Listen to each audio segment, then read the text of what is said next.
Eh,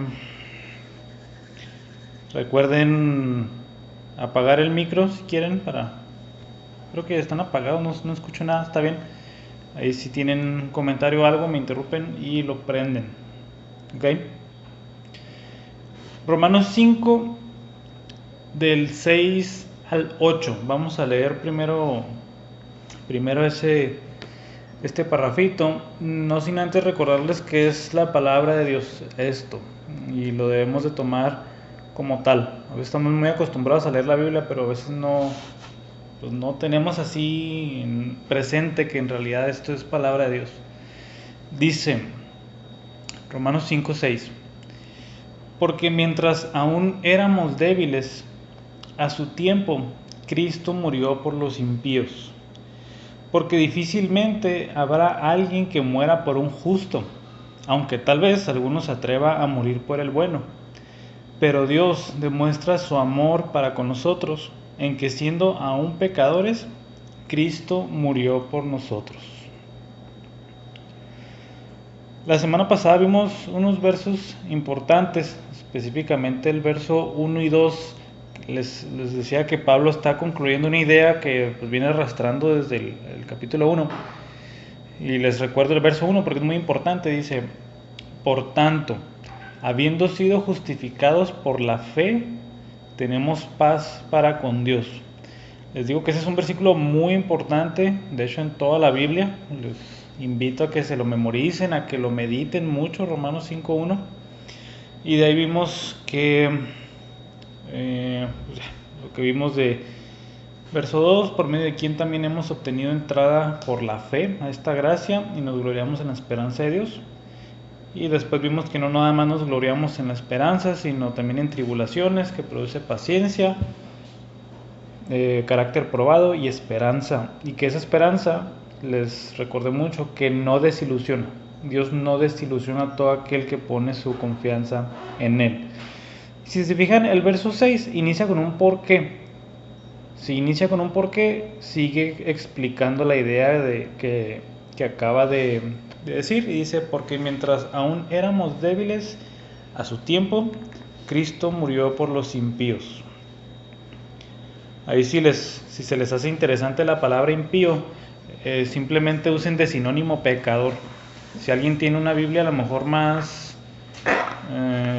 menos literal, a lo mejor dice pecador o por el malo, que básicamente es lo mismo. Aquí es importante que Pablo nos sigue recordando que delante de Dios uno es incapaz de hacer nada espiritualmente. O sea, como algo para que tenga puntos buenos, una persona no puede hacer absolutamente nada delante de Dios. Inclusive la palabra que se usa ahí es débil. Cuando éramos débiles, a su tiempo Cristo murió por los impíos. Me llama mucho la atención, y a lo mejor es la única vez que se nos describe así, como débiles espiritualmente. Y es lo mismo que veamos ahí en el Sermón del Monte, en que todos debemos de venir a Dios en pobreza en espíritu. Esa es la frase que el Señor Jesucristo usó en contra de ser ricos en espíritu, de que pensar que nosotros tenemos muchas cosas para darle a Dios.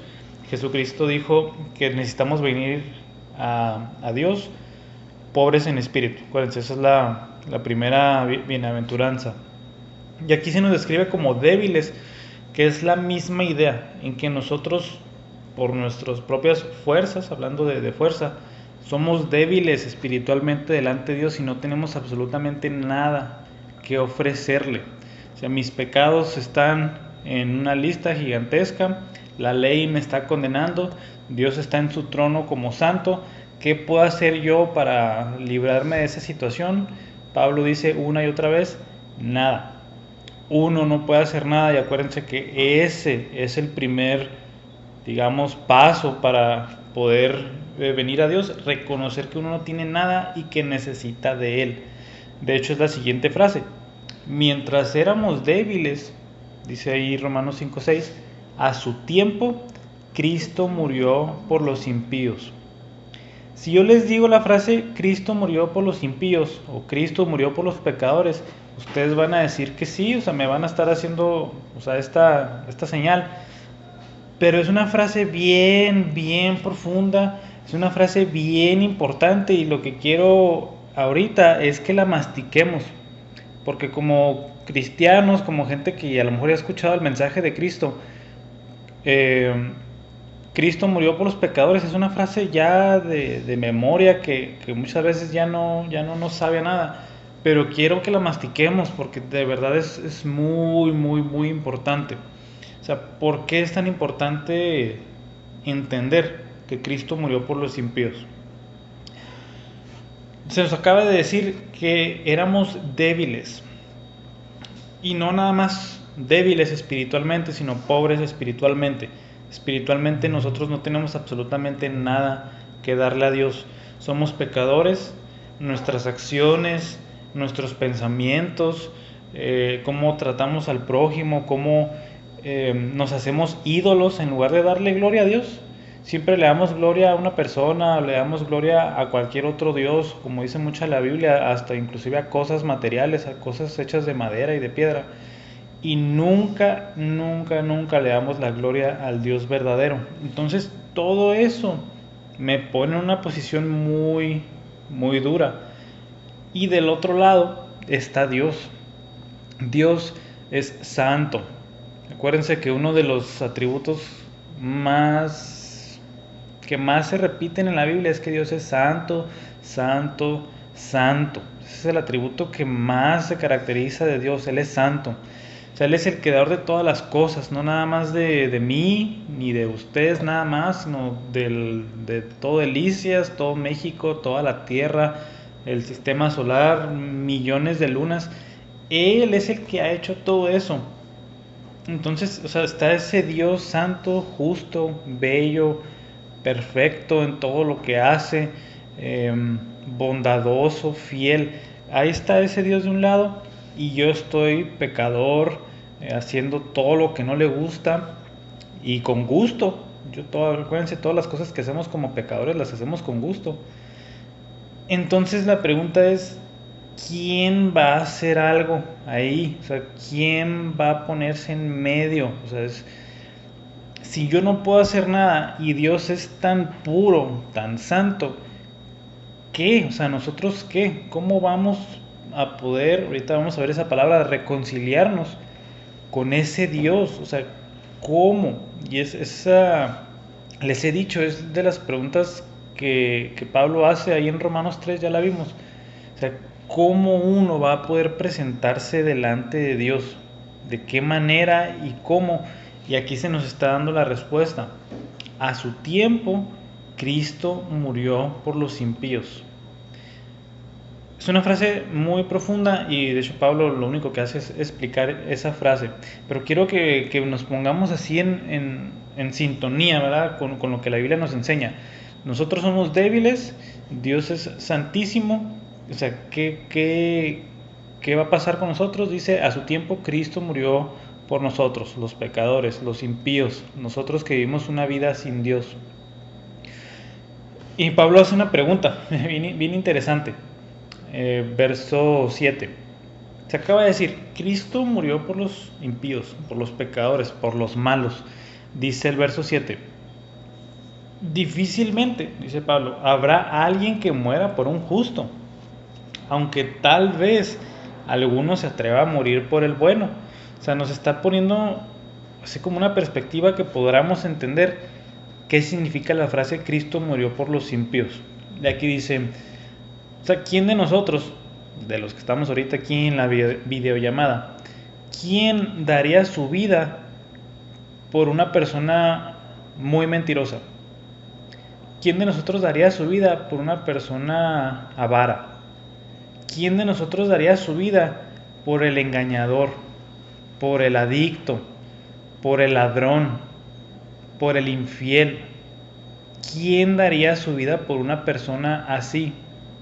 Pues la respuesta obvia es nadie. O sea, esa persona lo único que merece es un justo juicio, ¿verdad? Y todos diríamos amén a eso. Y sí, o sea, es una respuesta que está bien. Pero Pablo nos pone esta perspectiva, o sea, ¿quién de ustedes o de nosotros que estamos aquí, quién daría su vida por una persona así? La respuesta otra vez es nadie. Y dice Pablo, es más, todavía, si hubiera alguien que hiciera puras cosas buenas, como quiera, y uno daría su vida por esa persona. Y si nosotros le llamáramos de una manera a aquella persona que da su vida por un pecador, por alguien malvado, a lo mejor le llamaríamos loco. ¿Estarían de acuerdo conmigo? Manita arriba, ¿sí? O sea, si alguien dijera, ¿sabes qué? Voy a dar mi vida por este ladrón. O sea, pues tú diríamos, ¿por qué? O sea, ¿en qué cabeza te cabe hacer eso? O sea, no lo merece. O sea, esa persona lo que merece es el juicio. Entonces todos estamos de acuerdo en que lo llamaríamos un loco. E interesantemente, con toda la reverencia posible, y no quiero que Dios me fulmine ahora, el único que hace, y de hecho ya lo hizo, esa locura es Dios en la persona de Cristo. El único que dio su vida por el avaro, el ladrón, el infiel, el adúltero, el engañador, que en realidad somos nosotros, ¿eh? No estoy diciendo que esas personas están allá del otro lado, esas personas somos nosotros, esos mentirosos, engañadores, estafadores, enojones, renegones, odiamos al prójimo. O sea, aquel que dio su vida por ese tipo de personas sí tiene nombre y se llama Cristo. Por eso Pablo hace estas preguntas para que entendamos un poquito de la magnitud de esa obra tan poderosa. Verso 8, quiero que me sigan ahí con cuidado. Se acaba de decir, difícilmente alguien va a dar su vida por un justo, mucho menos que sea algún pecador. Y dice el verso 8, pero Dios demuestra su amor para con nosotros, en que siendo aún pecadores, Cristo murió por nosotros. Si se nos hace muy complicado, porque es lo que quiero, que se les haga difícil entender que Dios dé su vida por esas personas. O sea, otra vez no quiero que lo den por hecho, digan, pues sí, es que eso es lo que Jesús hizo. Sí lo hizo, pero ¿por qué? O sea, ¿por qué Dios hace eso? Todos estamos de acuerdo en que no debería de hacerlo a lo mejor. Pero aquí está la clave y ahí está una palabrita que es la razón por la cual Cristo dio su vida por pecadores. Y si se fijaron bien en el verso 8, la palabra es amor. Por amor. Dios demuestra que su amor para con nosotros, que nosotros somos esos pecadores, dicen que siendo nosotros aún pecadores, dice, Cristo murió por nosotros. Lo único que le motivó a Dios dar su vida por, otra vez, avaros, ladrones, pecadores, mentirosos, adúlteros, que somos nosotros, lo único que lo motivó a dar su vida por nosotros, dice que es su amor. Y aquí, obviamente, es importante y necesario que entendamos qué significa la palabra amor en la Biblia, porque nosotros usamos esa palabra todos los días, decimos que amamos, o sea, usamos la palabra en decir amo a mi esposa y la misma palabra la uso para decir amo mi chamarra negra. O sea, les digo, usamos mucho esa palabra y a lo mejor hay que definirla bien. El amor bíblico sí tiene un significado especial y de hecho, como cristianos, como alguien que quiere ser como Dios, debería de entender qué es el amor y cómo lo define la Biblia. Y principalmente, y esto es lo que quiero que se memoricen de hoy, la Biblia no enseña que el amor sea un sentimiento, porque eso es a lo mejor lo que ustedes creen, a lo mejor es lo que todo el mundo dice, que el amor se siente y si no sientes amor, pues ni modo, ¿verdad? De hecho, esas frases las usan para justificar toda clase de cuestiones, pero el amor no se siente, ni el amor es un sentimiento. Bíblicamente el amor es una acción. Es lo importante aquí que quiero que ustedes que se vayan con eso. El amor no es un sentimiento, es una acción. Se ama sin esperar nada a cambio. Por eso es una acción. Muchas veces también estamos en ese amor de que pues te doy amor, pero tú también me tienes que dar amor. Si tú no me das amor, pues yo tampoco te doy y se acabó el amor ahí. No, bíblicamente el amor se da siempre aunque no se dé nada a cambio, pero no nada más ahí. El amor bíblico da aunque le respondan mal, aunque en respuesta al amor se reciba odio, rechazo, insultos.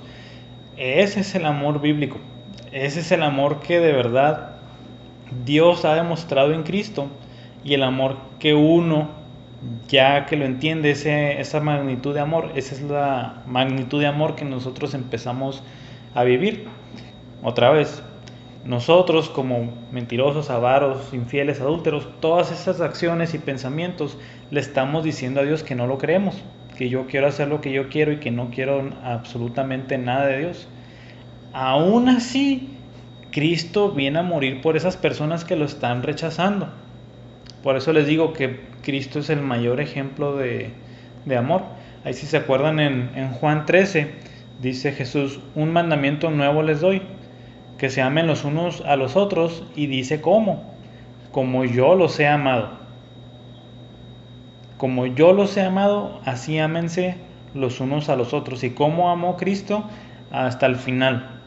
Lo rechazaron, lo siguieron escupiendo en la cruz, inclusive crucificado le seguían diciendo de todo, y Jesús nunca se bajó de la cruz y dijo, ¿saben qué?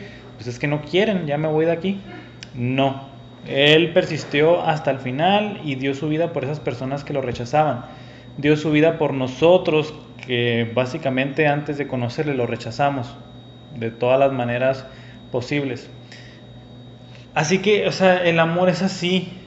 El amor es así con nuestra pareja. Es amar aunque nos den de sartenazos o se enojen o algo, o aunque todo vaya bien. El amor siempre se da. El amor es igual con nuestros hermanos.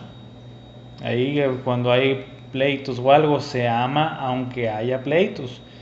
Así con las personas, nuestras amistades, los trabajadores, los que comparten con nosotros el trabajo, en la escuela, nuestros compañeros, maestros, así en cualquier esfera en la que nosotros nos movamos, el ejemplo de amor que tenemos es un amor que siempre da.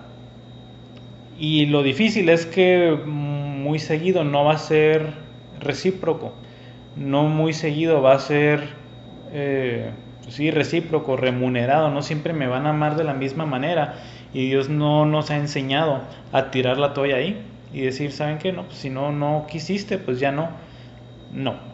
Bíblicamente el amor siempre permanece firme. No lo tenía preparado, pero en 1 Corintios 13, del 4 al 7, se nos da unas características del amor, se las leo. Más para que apunten, es 1 Corintios 13, del 4 al 7. Dice, el amor es paciente. Paciente, eso lo vimos la semana pasada. O sea, es paciente, el amor no se agota en el sentido en que, o sea, va a soportar hasta X cantidad de mal y se va. No, dice, el amor es paciente, es bondadoso. Dice, el amor no tiene envidia, el amor no es jactancioso, no es arrogante, no se porta indecorosamente, no busca lo suyo. Esto es algo muy importante del amor. En el amor, lo único en que nosotros debemos estar interesados es en el bien del otro. No importa el resultado de cómo vaya a quedar yo. Porque así como acabamos de leer, o como les acabo de leer, el amor no busca lo suyo.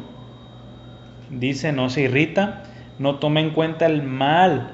De ahí muchos explican el mal recibido. El amor bíblico no toma en cuenta el mal recibido. Es dificilísimo, y yo lo sé, no les estoy diciendo ya sean así desde ahorita y en sus casas ya 100% amor. No es difícil, pero la Biblia nos está enseñando a practicar ese tipo de amor. Dice el verso 6, el amor no se regocija de la injusticia, sino que se alegra con la verdad. Dice, todo lo sufre, todo lo cree, todo lo espera y todo lo soporta. O sea, y esa no es nada más que la definición del amor que Dios mostró con nosotros. Otra vez, Dios no vio que nosotros éramos guapos, inteligentes, capaces, ricos espiritualmente y decidió salvarnos. La realidad es que Dios vio en nosotros todo lo contrario. Él vio todo lo contrario y aún así Él dio su vida por el pecador. Ya a la luz de todo esto que les he dicho, ya quiero que ustedes cuando les digan o cuando ustedes escuchen la frase o cuando la lean, Cristo murió por el impío o Cristo murió por el pecador, en realidad quiero que sepan todo lo que conlleva esa frase. Es bien poderosa, es de las frases, no sé, a lo mejor es de las más importantes en la Biblia, si no es que la más importante, y quiero que entiendan por qué. ¿Ok? ¿Todo bien hasta aquí? Me aventé buen sermón ahí.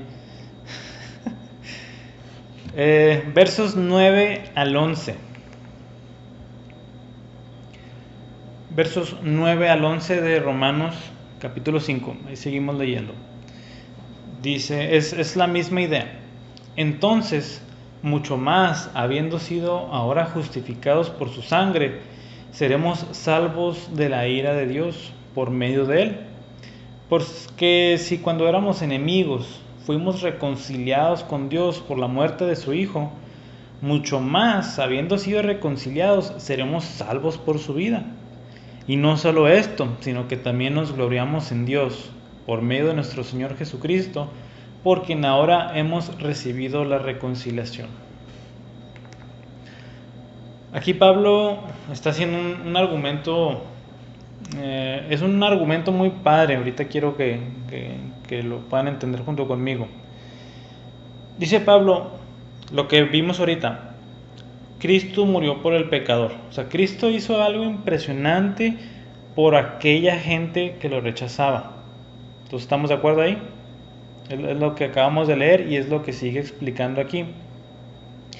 Ahora, el argumento de estos 3 versículos es, si cuando éramos enemigos de Dios, Él murió por nosotros, aquí Pablo dice, ¿cuánto más no nos dará Dios ahora que somos sus amigos? Por eso les digo que es un argumento muy bonito aquí de Pablo en estos versículos. Y vamos a explicar otra vez todo esto. Lo que pasa con una persona cuando se arrepiente de sus pecados y cree y confía en Cristo es reconciliación. Ahí esa palabra viene en estos versículos. Verso 10. Porque si cuando éramos enemigos fuimos reconciliados con Dios por la muerte de su Hijo, ahí sigue diciendo. Es importante esta palabra reconciliación porque cuando usamos la palabra reconciliación estamos diciendo que antes había una mala relación y ahora hay una buena relación. Y ahorita que les decía que éramos débiles y que no tenemos nada que darle a Dios, otra descripción de cómo estamos sin Dios, la Biblia lo deja muy claro, es que somos enemigos de Dios. Y es una frase pesadita, es una frase así complicada, es una frase que a lo mejor nos causa un poquito de conflicto. Pero, o sea, si en mi vida no pienso en Dios, no le doy gracias por un nuevo día, por darme trabajo, por darme un carro, por darme todas sus bondades. Si yo no vivo conforme a lo que Él me dice, si yo no pienso como Él quiere que yo piense, y aún más, si activamente lo rechazo, no hay otra descripción más que decirme que soy un enemigo de Dios. Y todos somos enemigos de Dios en ese sentido. No hay persona que sea neutral a Dios. No sé si han escuchado a esas personas que dicen, no, pues yo no sé si hay Dios, o sea, yo no lo niego, ¿verdad? Pero pues tampoco creo en Él. Así como si estuvieran neutrales, ¿verdad? Así como que pues ni rojo ni blanco, o sea, yo estoy en medio, yo aquí no busco nada. Pues no, esas personas siguen siendo enemigos de Dios porque no lo aceptan y ellos siguen viviendo su vida como ellos quieren. No hay gente neutral a Dios. O somos enemigos o somos amigos. Si se acuerdan, por si no están de acuerdo conmigo, en Romanos 1 vimos que la ira de Dios está presente sobre toda persona, sobre toda criatura. Se los voy a buscar rápido. Ahí mismo en Romanos 1, 18. Dice, porque la ira de Dios se revela desde el cielo contra toda impiedad e injusticia de los hombres que con injusticia restringen la verdad. O sea, todo aquel que no se ha sometido a Dios es un enemigo de Dios. E inclusive se usan muchas frases en la Biblia para describirnos sin Dios. En Efesios capítulo 2 se nos llama hijos de desobediencia, hijos de ira. O sea, todas esas palabras que a lo mejor no nos gustan, pero es una realidad espiritual. Ahora las buenas noticias. La obra de Cristo, que Cristo muera por el pecador, es para reconciliar a esos enemigos de Dios con Dios. O sea, Cristo no nos deja neutrales con Dios. Cristo nos reconcilia por completo y nos acerca a Dios. Si nosotros éramos pecadores y Dios era totalmente santo y estábamos separados por una barrera gigantesca, acuérdense Romanos 3:23, estamos destituidos de la gloria de Dios. Lo que hace Cristo es, acercarnos a Dios 100%, nos une a Él. Y ahora pasamos de ser enemigos a amigos de Dios, que en otros versículos sabemos que nos hacemos hijos de Dios, que Dios nos cuida de una manera especial, que Dios retira su ira de nosotros, que Dios nos da bendiciones, muchas bendiciones, que eso no significa que no vengan tribulaciones. Si nos devolvemos al verso 3 de Romanos 5, acuérdense que dice que vamos a pasar tribulaciones. Pero el simple hecho de dejar de ser un enemigo de Dios a ser un amigo de Dios es un mundo de diferencia. Y es un mundo de diferencia con consecuencias eternas. Por eso es bien importante esa palabrita que estamos viendo aquí, reconciliación. Porque en realidad tenemos una mala relación con Dios. Nuestro pecado y nuestra manera de pensar nos alejan de Él y nos mantienen alejados hasta que no confiamos en Cristo para que nos reconcilie con Él. Es muy importante que ustedes también sepan eso. Pero volviendo al punto de Pablo, si antes éramos enemigos de Dios, pecadores, destituidos de su gloria, y en ese estado tan deprimente, tan desastroso, Cristo murió por nosotros. Ahora, es algo que quiero que les emocione. Si ahora hemos sido reconciliados y hemos sido hechos amigos de Dios, Pablo dice, ¿cuánto más no hará Dios por nosotros?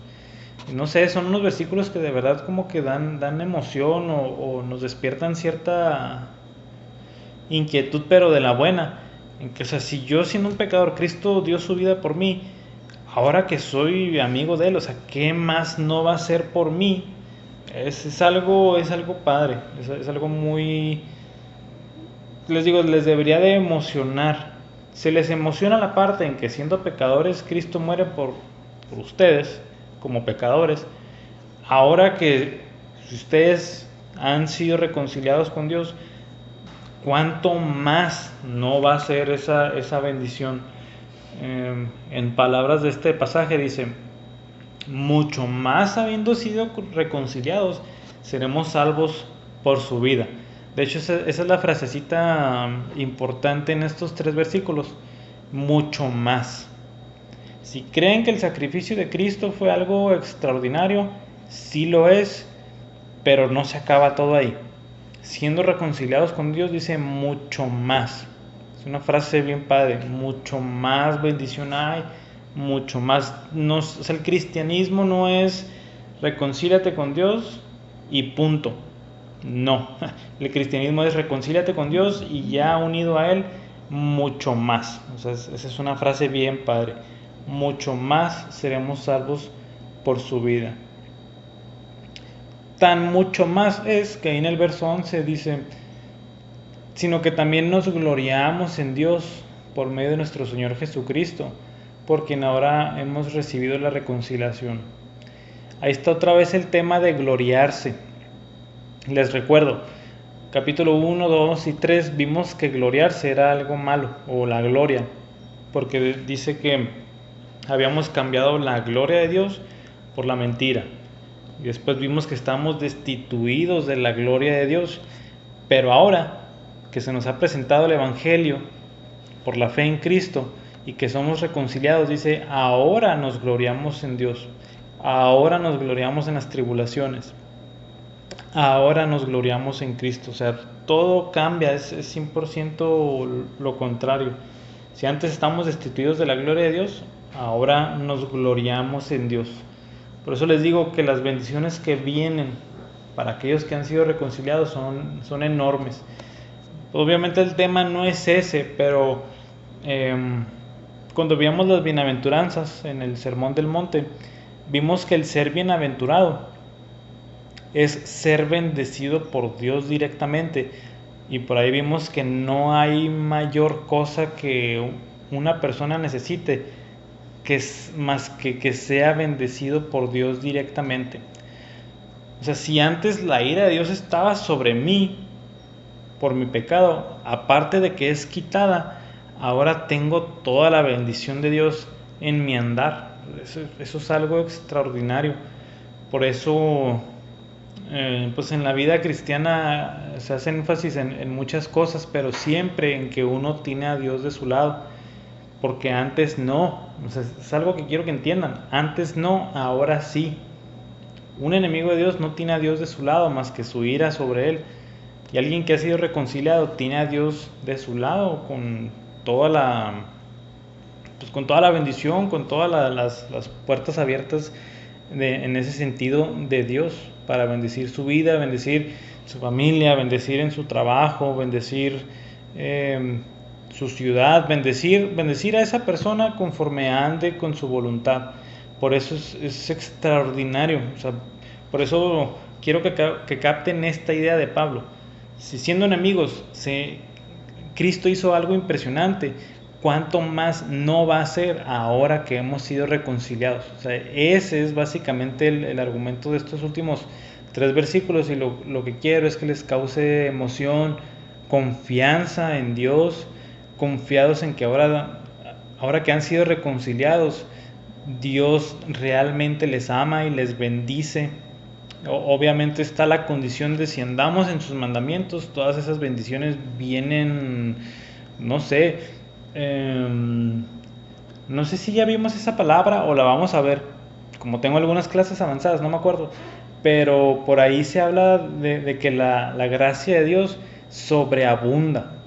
Creo que la vamos a ver más adelante, pero sobreabunda, y esa frase, o sea, es como derramar, pero no derramar como si se derramara un vaso, sino es derramar como si se derramara una presa. O sea, por eso les digo que estas palabras son importantes, son muy interesantes y nos dan mucha alegría y gloria en lo que Dios ha hecho por nosotros. Básicamente ese es el punto de estos versículos. Si tengan una duda o un comentario, están muy padres y me gustaría que al menos dijeran una cosa sobre ellos. ¿Alguien? No sean tímidos, no pasa nada. No está en YouTube ni nada por el estilo.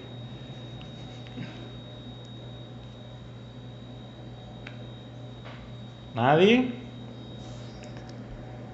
Les voy a tener que dar la clase otra vez porque es imposible que no tengan nada que decir de estos versículos. No hice bien mi trabajo entonces.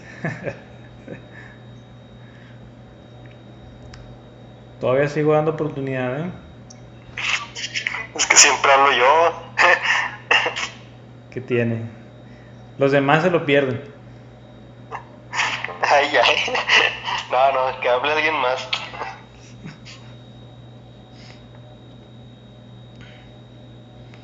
Bueno, ¿les emociona? ¿No les emociona? ¿Les es indiferente esto? O sea, el versículo Andrea tiene una duda. También estoy aquí. O sea, el versículo el 5:8 que aun cuando éramos pecadores, o sea, se refiere a que, o sea, es que no lo ¿cómo te digo? O sea, antes de que yo lo aceptara, él ya me había perdonado. Ok, Andrea tiene una buena pregunta, está profunda. Dice, el verso 8 dice, pero Dios demuestra su amor para con nosotros, en que siendo un pecadores, Cristo murió por nosotros. Dice, entonces Dios me perdonó antes de que yo... ¿Cómo es? En que siendo aún pecadores, Cristo murió por nosotros. Ajá, pero ¿qué era tu duda? O sea, que si aún antes de que, o sea, aún siendo yo pecadora, él ya me había perdonado.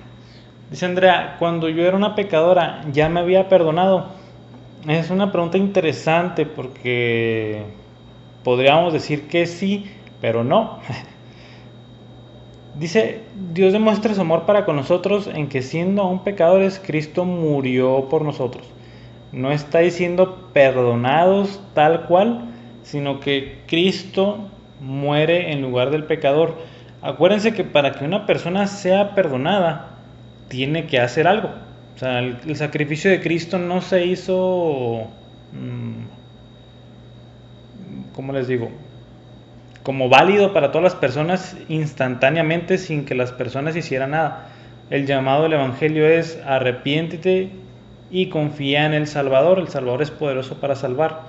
Ya veremos eso más adelante y son temas profundos. Espero que ya estemos reunidos presencialmente porque sería muy difícil explicarlos aquí. Pero, o sea, la idea es esta. Cristo muere por personas que son malas. No que las perdone en sí, pero muere por ellas para que ellas en su momento se arrepientan y tengan vida eterna. Así que, por eso les digo, está una pregunta interesante. Y otra cosa, Tiene otra pregunta. de ahí mismo, o sea, él ya sabía que yo lo iba a aceptar. O sea, no específicamente por mí, no por lo que no lo aceptar. Dice Andrea, Cristo murió por mí. Es una pregunta importante y no quiero abrir muchos temas porque a lo mejor no nos dé mucha bendición el estudio. Pero sí es importante este tema. Pablo dice, Cristo murió por nosotros. Híjole, no quiero complicar el estudio, pero Cristo murió por personas en específico. Es lo único que les voy a decir. Cristo no murió por un grupo de gente sin cara que mientras pasan los años se van añadiendo ahí a la lista de las personas que son perdonadas por Él. No. Cristo sí pensó en mí cuando estaba en la cruz. Así lo voy a dejar. En mí, Alfonso Arias Flores, del 93 a la fecha que me muera, Cristo me tenía en mente. Si tú te arrepientes y crees en Él como tu Señor y tu Salvador, puedes tener la confianza en que Cristo murió por ti. O sea, hablando personalmente, no hablando de un tú genérico. Ahí voy, ahí voy. O sea, Cristo no murió por gente sin cara y sin nombre. ¿Ok? Por eso dice Pablo, Cristo murió por nosotros. De hecho, no sé si en Romanos, pero en varios pasajes se ve que el Salvador hace una obra, o sea, personal. Cristo muere por personas en específico. ¿Qué es la duda, tía?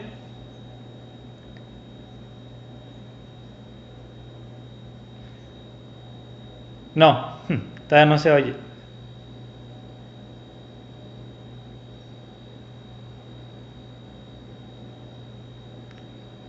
Sí, Ya. Y habíamos visto de que él ya sabía quién era él, o sea, él ya sabe quiénes son los que se van a arrepentir y quiénes no. O sea, para él no es nuevo esto. O sea, él ya sabe quiénes sí, quiénes no somos los que vamos a estar ahí, ¿no? Sí, y de ajá, la reconciliación en el arrepentimiento. así es. Por eso les digo, ya lo veremos en su momento y con todo lujo de detalle. Les digo, para no perder esta idea que les dije ahorita. Pero sí, sí es bien importante, es un tema así interesante, que Cristo, otra vez les repito, no murió por un grupo de gente sin cara, que se van añadiendo conforme pasa el tiempo. O sea, eso no es bíblico para nada. Cristo murió, así como dice Pablo. Si se fijan, Pablo lo usa muy personal. Obviamente les está hablando a los cristianos en Roma. Y dice, o sea, si tú, cristiano en Roma, te has arrepentido de tus pecados y has confiado en Cristo, o sea, Pablo dice, Cristo murió por nosotros. Por eso les digo, no quiero complicar mucho el estudio, pero sí es una pregunta muy importante en que Cristo sí murió por su pueblo y Él lo conoce. Así como dice en Juan 10, ¿verdad? Mis ovejas oyen mi voz y yo las conozco. O sea, el Señor Jesucristo realmente conoce a sus ovejas. Y ahí, para complicarles la idea, cuando se encuentra con los fariseos, les dice, ustedes no oyen mi voz porque no son mis ovejas, tal cual el Señor Jesucristo les habló así a los fariseos. Ustedes no oyen mis palabras porque no son de mis ovejas. Son palabras bien fuertes y a lo mejor será un pasaje que veamos ahí cuando veamos cosas como predestinación y asuntos más pesaditos. Pero sí tiene mucha razón Andrea en señalar ese versículo, porque es muy personal. Dios demuestra su amor para con nosotros, o sea, no para con la gente, así como dejándolo al aire libre. No, dice para con nosotros, en que siendo aún pecadores nosotros, Cristo murió por nosotros. O sea, específicamente aquellos entre Pablo y los cristianos en Roma. No sé si quedó peor o como quiera, ya ahí les aclaré la idea. Les digo, no quiero hablar profundo de ese tema porque después nada, no se les queda nada de la clase de hoy. Pero si tienen un comentario, una pregunta, ahí está bien.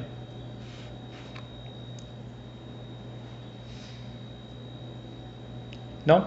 ¿Nadie? Por favor.